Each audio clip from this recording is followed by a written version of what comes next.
Yes, so good day, and right now I've got this thing I need to talk about, and actually, the topic would be it's not over until it is over. Okay, so I hope you enjoy this audio. So what I'm going to talk about is this. Now I notice there is something that usually happen in our communities and our environs, right? Okay, the whole idea of a young person, maybe in our 20s, might get involved with a guy in his 50s or 60s, right? And what happens is this, that most people on the side always say that, you know what, this guy is too old for this girl, or this girl is too young for this guy, and people always give their bad mouth, speaking colloquially and stuff like that, right? Good. No, there is another case of sometimes a woman is older, than her boyfriend or her husband, and yeah, well, people will say how she's too old and stuff like that, and then you hear all this kind of thing about self-respect comes in, and stuff like that. Well, that always happens in our society, where everybody will say, nah, well, she's too old for that, and she should have some self-respect and stuff like that, and she's robbing the cradle and things like that. Okay? No. Right. Now, if a woman is 90 years old, okay, and let's say she decide, well, you know what? I've got to get a boyfriend. Okay? Now, and the boyfriend she get, maybe, let's say the boyfriend is 30 years or 40 years or something like that, to that effect. Or even if it's her own age, most of you outside there will throw all your hands in the air and say, oh, she too old for that. Why would she go and get a boyfriend? Or grandchildren or great grandchildren might kick the roof. They might jump up somersault and say things like, she's too old for that. Something is happening to her. No, nothing is happening to her. You see, you all are just natural, well, would I say bad minded, or you just maybe just don't understand? Let me tell you this. If a man is 75 years and he get involved with a woman that is 23, 24, you all will get on and say he too old, he robbed the cradle. Not so? Yes, and you'll call all kind of costs. Like in your view, you think his life is over, right? Or in your view, you would think that, hey, she's 80 years and she's 90 years, so her life is over. She just have to sit down and wait and die. Who are you to make that determination? Okay? Who are you to make those kind of judgment on somebody's life? You understand? But then if she is 90 years, 80 years, and she decided, you know what? I will go and learn a new trade. Or maybe I could just go back to school. Or the same thing will happen to the guy. I'm just going back to school and see if I could learn something different, You all will give her all praises, or give him all praises, and say, yes, that's the way to go, because life is still on. You understand? But then, if she have to have a boyfriend, at this age, or he have to have a girlfriend at this age, you will call them all kind of cuss. So why is that? You see, is the system that have you people like that. Is the system that have you all people thinking like caged animals. Because when I say caged animals, they instill this behavior in your heads. It's a slavish mentality. You understand?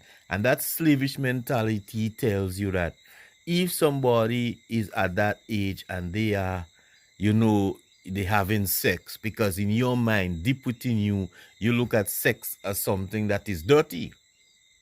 You look at having sex as something that is not part uh, of a normal life. You understand? So even if somebody's 100 years and they have to go and get a boyfriend, and they have to have sex, right? Then you would look at it as a terrible thing because in your mind, sex is not a normal part of life. But having sex is part of your life, like breathing oxygen. You understand? It's the natural way of things. You understand? That woman in the Bible whose name, what's her name? Sarah. She had a child when she was 100 or so. So that means she had been having sex all those times. But you all will read that and say, yeah, that is all nice and biblical. But you guys are just hypocrites. Let me tell you something. If you are 100 years and you want to get a man and there is a man out there for you, go for it. Woman, man, if you are 100 years and there is a woman and she is young, she's not underage because we ain't going pedophile style, and she is younger than you, way, way younger than you, and she would have you, go for it. That is your life. Let me tell you this. It's not over until it is over. That is the name of the game. And don't let anybody, whether it is your children, your grandchildren, your cousin, your neighbor, or anybody dissuade you from living. The Most High have you here and you are living. Once oxygen is going into your nostrils and carbon dioxide is coming out and you are thinking clearly and proper, and you want to go ahead doing your life or living the life that our Elohim give to you, you live your life. Don't let anybody comes around and tell you about self-respect, which they don't have. If they have a little self-respect, they would appreciate that you are living your life. They have no self-respect. They use those words to put you in bondage. You see? They use those words to captivate you. The letter, the word itself. You understand? Mess with your head. So don't let people do that. If you're 200 years and you want your boyfriend, go get your boyfriend. If you're 200 years and you want your girlfriend, go get your girlfriend. You are breathing. You have life within you. The Most High give you life within you. You are strong. Your head is clear. Why would you sit down and wait to die? Who tell you our Elohim put you on the face of the earth to sit down and wait to die? Let me tell you something. In case most of you doesn't know, our Elohim look at the spirit of a person, how pure that spirit is. The physical part of our Elohim, he know definitely that is useless and that will go. So he don't even looking at that. You understand what I'm saying? He don't even thinking about it. He thinking about you serving him in spirit and in truth, not in how old your flesh is. You understand? Have respect within your spirit. And that's where you're at. You understand? So if you are living and you want to get married when you're 200 years and you meet a young man and he's 25 years and he want to get married to you, go get married. Most people may not like what I'm saying. And the reason why you wouldn't like what I'm saying, because you're stupid. You see, and then there are certain things about this life you just don't and you can't understand. Well, if you doesn't have the ability to understand, well, you won't. You understand? If you are a man and you are 200 years and there is a young woman who would have you, then you go ahead. You understand? You go ahead. Life is like that. It's never over until it's over.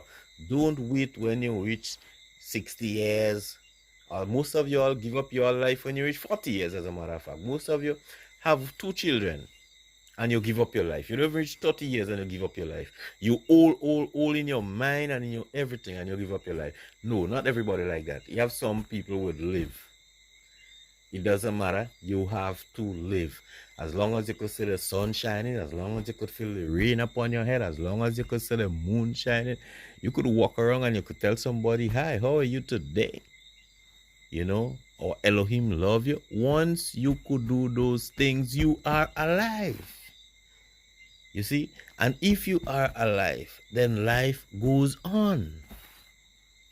You understand? You can't give up on life ever. You understand what I'm saying? As I'm saying it again, it's not over until it's over. When it's over, then it's over. But until that time, live your life.